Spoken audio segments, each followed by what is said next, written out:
And we're back with more of the Shacknews Awards 2023. It's time to get a little adventurous. Maybe throw in some action with the best action adventure game of the year 2023.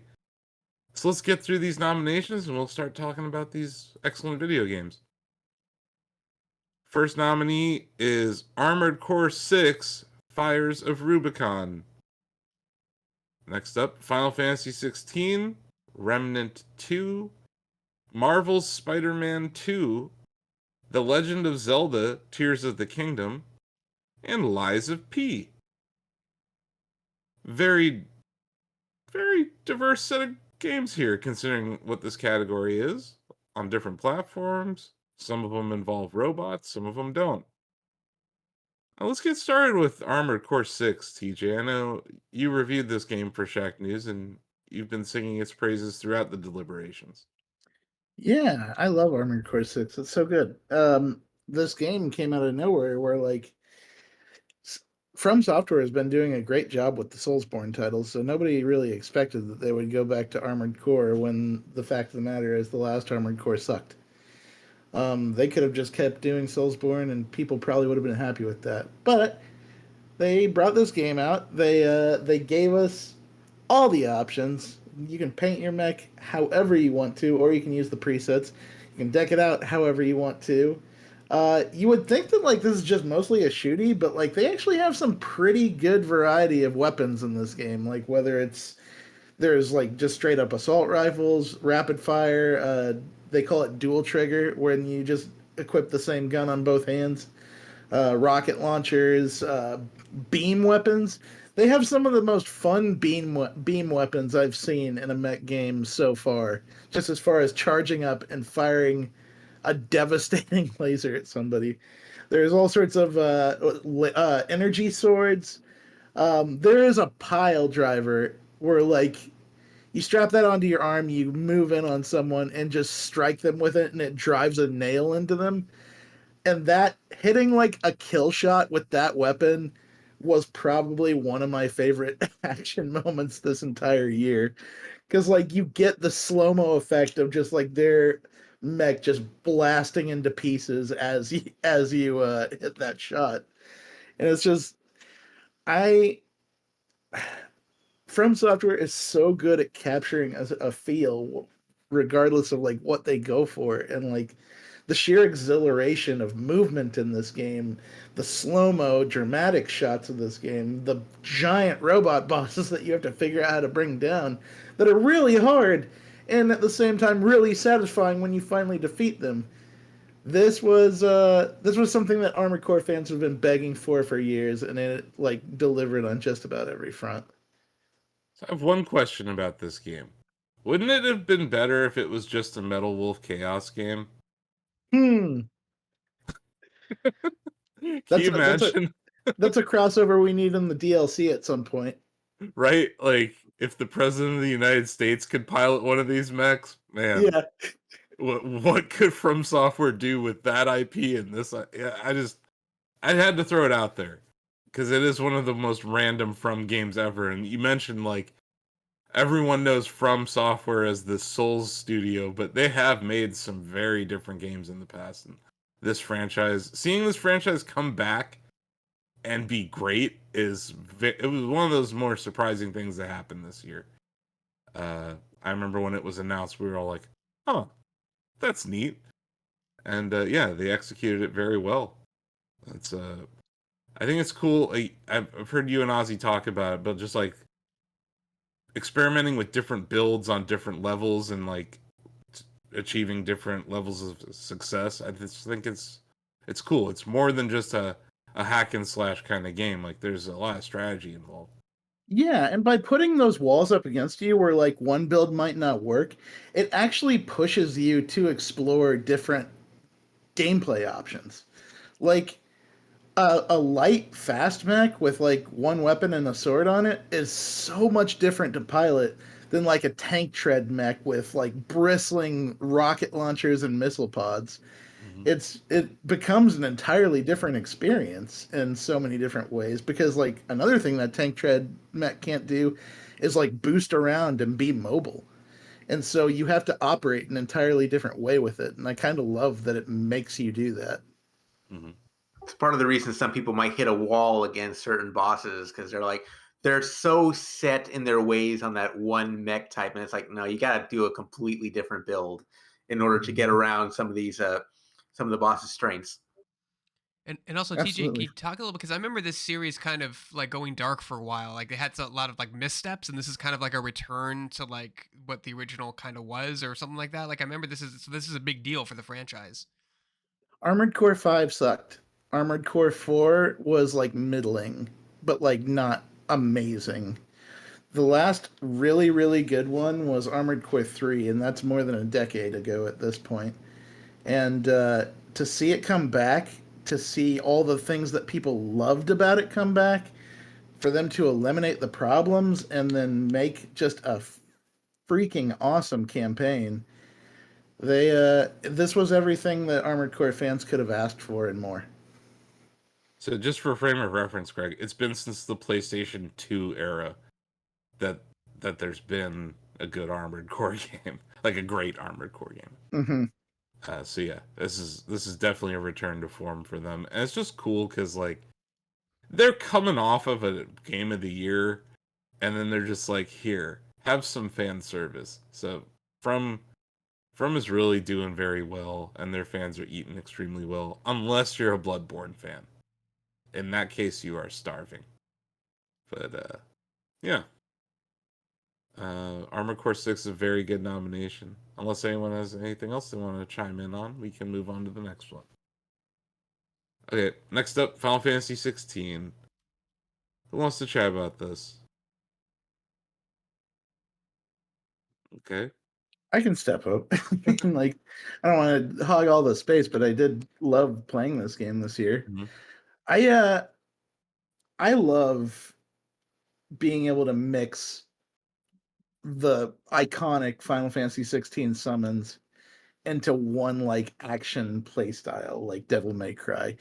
Like the more you go through this game, the more you collect the summons through one way or another, which they're called icons in this game. But like every time you collect one, whether it's Ifrit or Garuda or Phoenix, or it just adds to all the things you can do because every one of them has like several different abilities that you can mix and match into your playstyle. And that made for such like a really fun combo heavy action setup where you're going up against these big monsters and just working your way around them, throwing tornadoes at them, hitting them with like flaming phoenix wings, and just everything but the kitchen sink.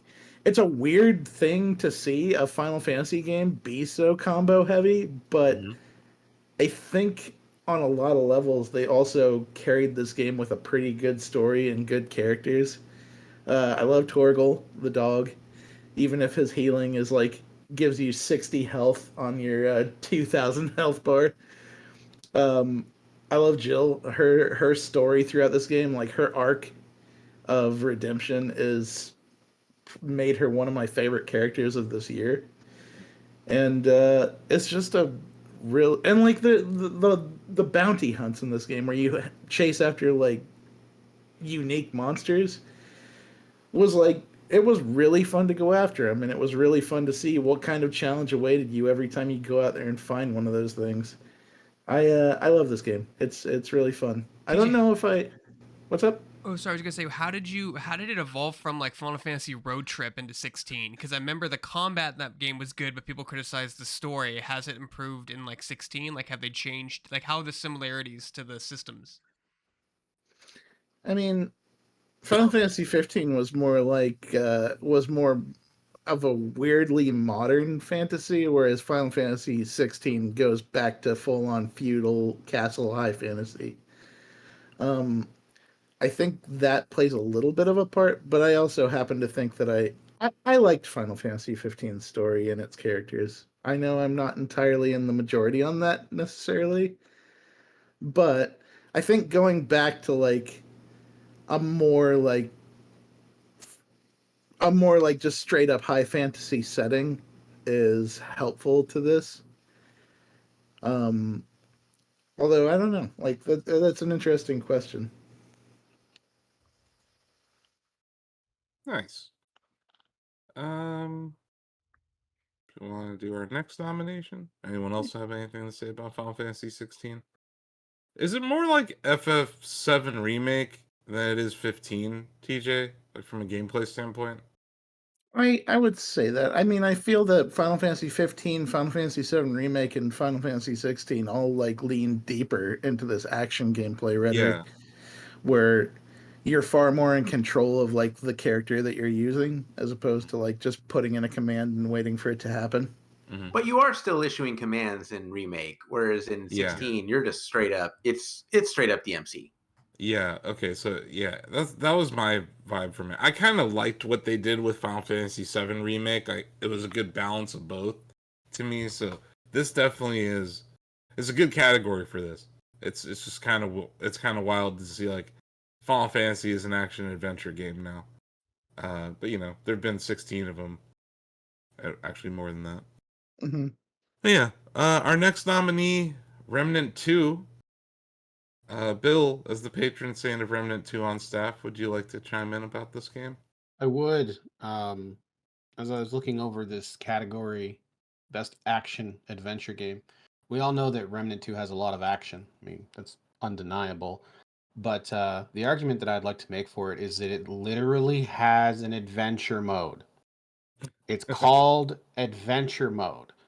Now, picture, if you will, a video game, and let's say it has 10 levels. And you can pick any one of those levels and randomly roll it because it's made up of 50 parts, but every time you roll it, you get 15. You can randomly roll it, and then you can play that level, and it's different every time, and it's just full of secrets and loot and armor. Like when I first played and a monster tried to drag me into the sewers and I ran away, because who wants that to happen? But if you let that monster drag you into the sewers, you can fight it, and you can kill it, and you can get some of the best armor and weapons in the game, because every minute of Remnant 2 is an adventure with something cool and amazing and wicked boss fights where sometimes you want to defeat the boss with pure strength, and sometimes you want to hit the boss who is sleeping with a dream catcher so you can steal its dream, transport yourself to its fantasy level, and get more epic gear. It's an absolutely perfect example of an action adventure game. Fun from start to finish. Again, if you're into those sorts of things, and I am, like, defeating bosses and hunting down secrets and finding alternate ways to do things in the chase of interesting loot is way up my alley, and that's what Remnant 2 is. So, yeah, vote for it because it has an adventure mode. I can't think of a better pitch for an action adventure award than just being like, hey, our game has an adventure mode. Sorry, Tom, are you about to say something? No. Good. No. I just saw your microphone turn red, so I was like, you must be ready. So Preparing for the following. oh yeah, nomination. you're getting ready for this next nominee. Does your game have an adventure mode, Donovan? It's all an adventure. You're always in Yeah. adventure mode. It's got web slinging It's- mode. Yeah, That's the only it's mode it kind of. needs. I think this is a perfect category for this next nominee, Marvel Spider-Man 2. The first PlayStation game to ever receive a 10 out of 10 at Shacknews. And Donovan, you are our reviewer of that game. Would you like to tell the folks why you think it fits perfectly in this category? Yeah, Spider-Man 2 is all about the action. It's full of it. It's nonstop action from the game's opening set piece until the final boss battle. Except for Um, Coney Island. There's action there. The roller coaster was thrilling. I screamed. You could, I mean, obviously, Insomniac took like the Batman Arkham combat model, modernized it, gave it Spider-Man flavor, and in this game, it's kind of at its best, right? Because you have Miles and Peter who have different ability sets. Peter, of course, has the like Iron Spider legs, and then at some point in the story, the symbiote. Miles has his invisibility and his electricity powers, which are weirdly called Venom powers, but there's no relation there. But yeah, they have like their own skill trees, combined abilities, switching between them. There's so much to do there. There's more crimes. The boss battles have been completely reinvented from the ground up. There's a whole lot of action there. You're on an adventure through New York City, which is the concrete jungle, right? Where else would you want to be on an adventure? That's home to so much action. than the Big Apple. So there you go. Marvel Spider-Man 2. Yeah, and you kind of glossed over it, but the boss battles in Spider-Man 2 are excellent. I would say the first Mhm. one, you feel like you're in a damn movie. And it Yeah. sets the table really well. And then there's I this mean, moment, you get to control 3 characters, or actually 4 characters, I guess. That fourth mhm. character that you get to control when it ends in a battle in Times Square, yeah, there are these moments where this game is so packed full of action. Uh, it's just hard not to have a giant grin on your face during some of these sequences, and it's fast as That's hell. The game is fast as hell. Yeah, it is. That moment in the opening set piece when you're fighting Sandman, and the clip's gone viral of it at this point, but where Sandman grabs Miles and throws him literally across New York City, and you just like tumble across the city and he like catapults himself back across. That like I want to see that on an IMAX screen. Like that's an insane moment in that game. That's like a hairs on your arm standing up set piece blockbuster moment in the first like 20 minutes of that video game.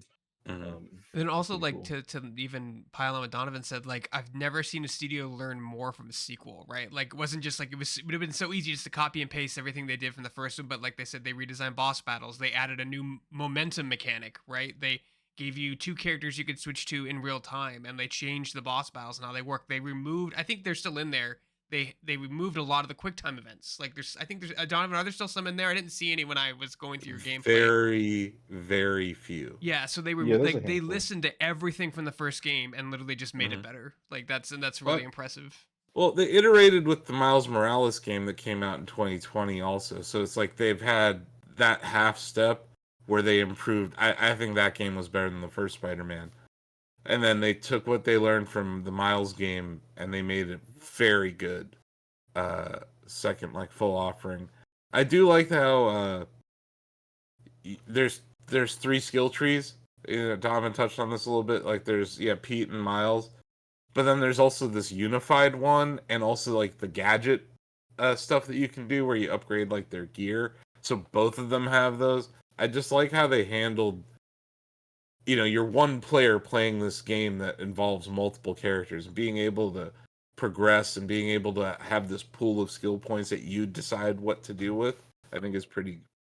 It's like very well implemented, and it like unlocking those skill points or those tech parts, Donovan, or like whatever else, like it Mhm. just kind of felt natural. It was like, oh, there's a hunter blind, I'm gonna go mess them up. And the game balances emergent gameplay moments with yeah with these progression systems, and it just does it very well.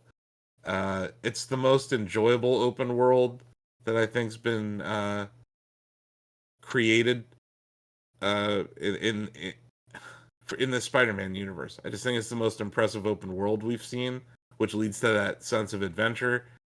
There's all these random, Pete lost his job at the beginning of the game, so you're like a freelance photographer. Yeah. That is a cool thing to do in the game, like just being a freelance photographer and finding those like Taste in New York spots. Uh, the the Mysterio whatever things, Donovan, those things with Yeah. those Mhm. exist and are like some sort of weird fever dream that exists within the game.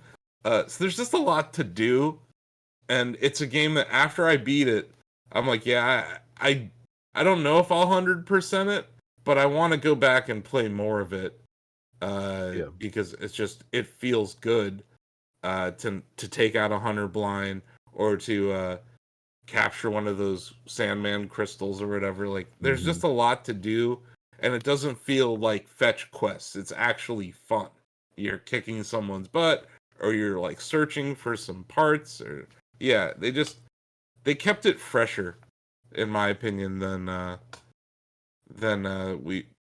we've seen other superhero games do, or even past Spider-Man games. But very good nomination. This next one, it's a little game out of this studio called Nintendo. Apparently they have something called the Switch out there, selling decently. Zelda, Tears of the Kingdom. It's like this category was built for this game. Yeah. Like, this is an action adventure game. Mhm. It is. I would say it's the the king of emergent gameplay. There's so much to do in this game. There's plenty of enemies to fight. Once you've beaten all the big bosses, guess what? They're in the depths too.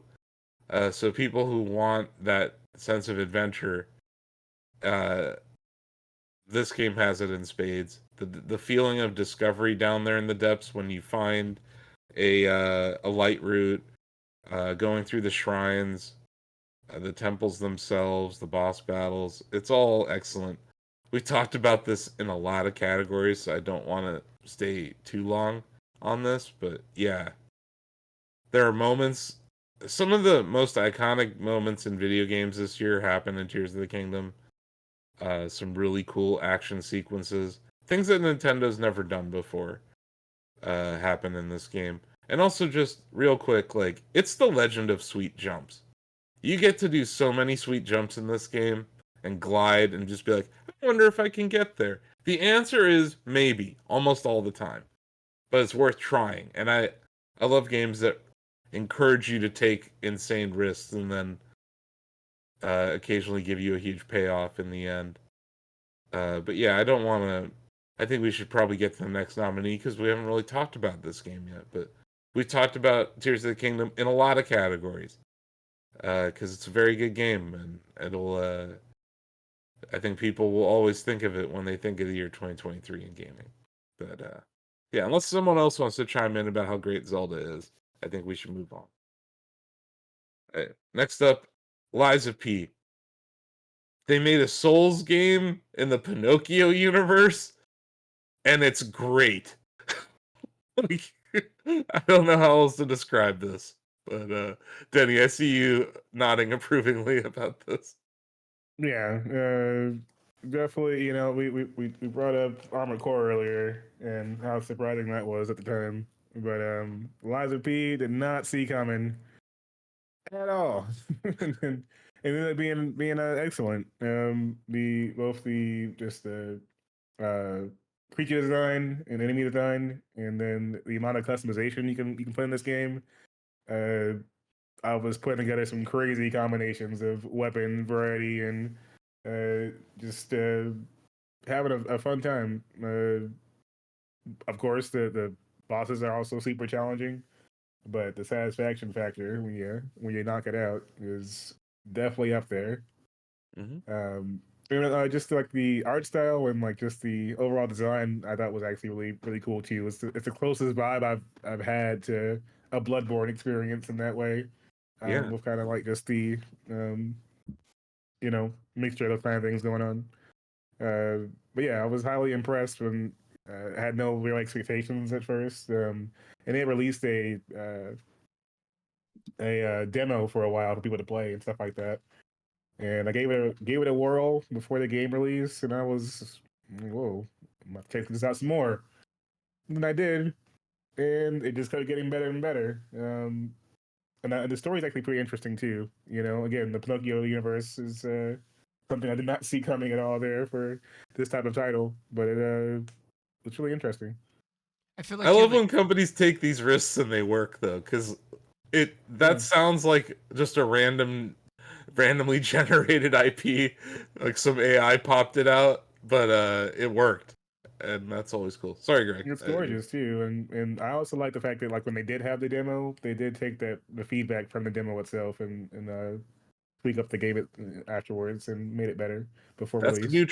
new trend in gaming. Actually, going back towards the days of a real beta, where you like learn Yeah. things and make it better as a result.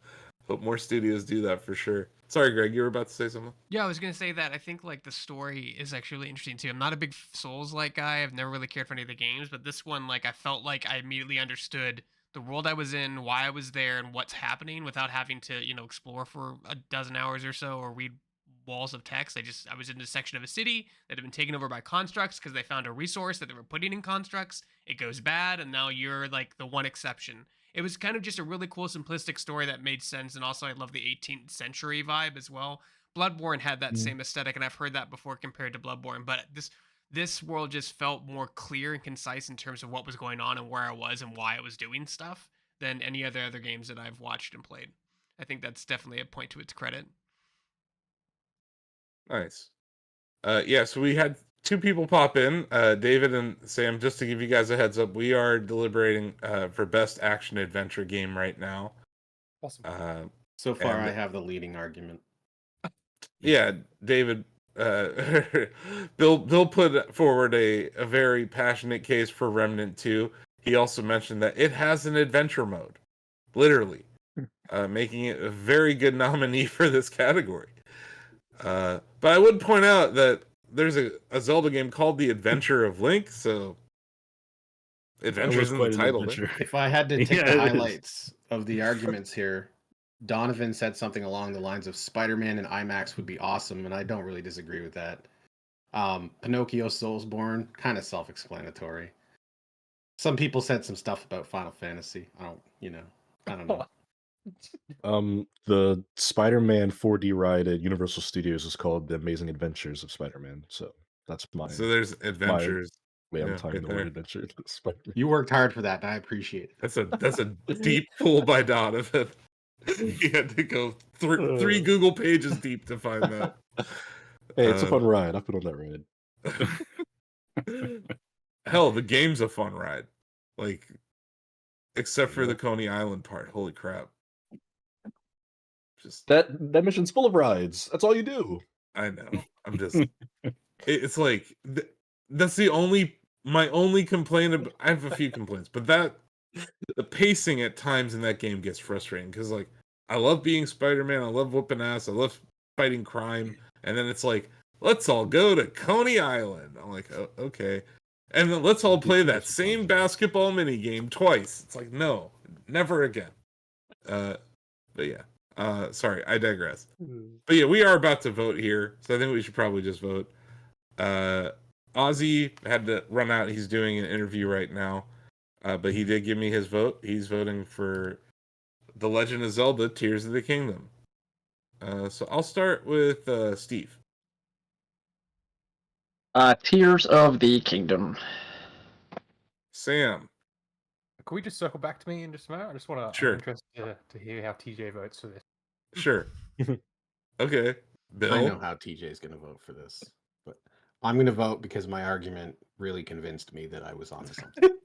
My argument really convinced me. So My I'm argument convinced You know, me. because I didn't plan that. It came to me, and I was like, "That's a great idea." Okay, I get it. I'll allow it. That's hilarious. TJ. There was a clip I posted from Armored Core 6 earlier this year where I'm strafing back and forth with an enemy mech, and it like comes down to the final bits of health on either of us, and then I managed to stun him at the last second and hit him with the pile bunker and blow the top half of the mech off. And it was just like that electricity of that moment was like that was action for me this year. That was the highest high I felt in that regard, and I can't thank From Software enough for giving that to me. It's got to be Armored Core 6. Okay. Greg. Oh, I have to go. I think I had more fun with Spider-Man this year. Spooderman. More pictures. Okay. Wow. Donovan. I am going to vote for Spider-Man 2. I was gonna call you out if you It's David. tough. traitor. You didn't do the. I was not here to take in a case for Resident Evil 4, so I'm going to make it a bridge one real quick. That game is an adventure. You go through a village, a It was castle, not an even island. nominated. I'm making it anyway, but I'm not going to vote for it. Bill, the fact that I have had a good time in Remnant 2, I've played it a lot with Amy on PS5, so I'll back Remnant 2. Okay. I back Resident Evil 4 in every category. No one acts surprised. I understand that. I understand. I understand that, but I just want to let you know it wasn't nominated. I looked at the wrong line of our spreadsheet, I think. It's all good. Daddy. Yeah, I really enjoyed Liza P this year. And of course Zelda is also Zelda. When it comes to like the actual like fun factor for me though, I'm gonna lean towards Spider-Man. Okay. Um, Sorry, Sam. There's 2 Yeah. abstains, so you don't have all the power yet. in terms of the game, like I played all these games, but in terms of moment-to-moment action, I think there's more of it in Armored Core 6. As much as I love Remnant 2 and the action in that, like the fact that I could. He's playing me off. Armored Core 6. Wrap it up, Sam. Wrap it up. No, Armored Core 6. I'm looking at the. I can cause chaos here. I am the agent of chaos in this vote. The only way my pick gets anywhere is if you go complete chaos, so I'm all for it. It does have an adventure mode. Be like Miyamoto. Come in here, up in the tea table, Asif. We all want to see it. Chaos. Yeah, I don't. It's like I could create a vote off between Spider-Man and 3 different games right now. Jeez. So I'm looking at it like, which of these games do I think should go head to head with Spider-Man in a vote off here? It's either Armored Core 6, Remnant 2, or Tears of the Kingdom. We're talking action adventure. Like,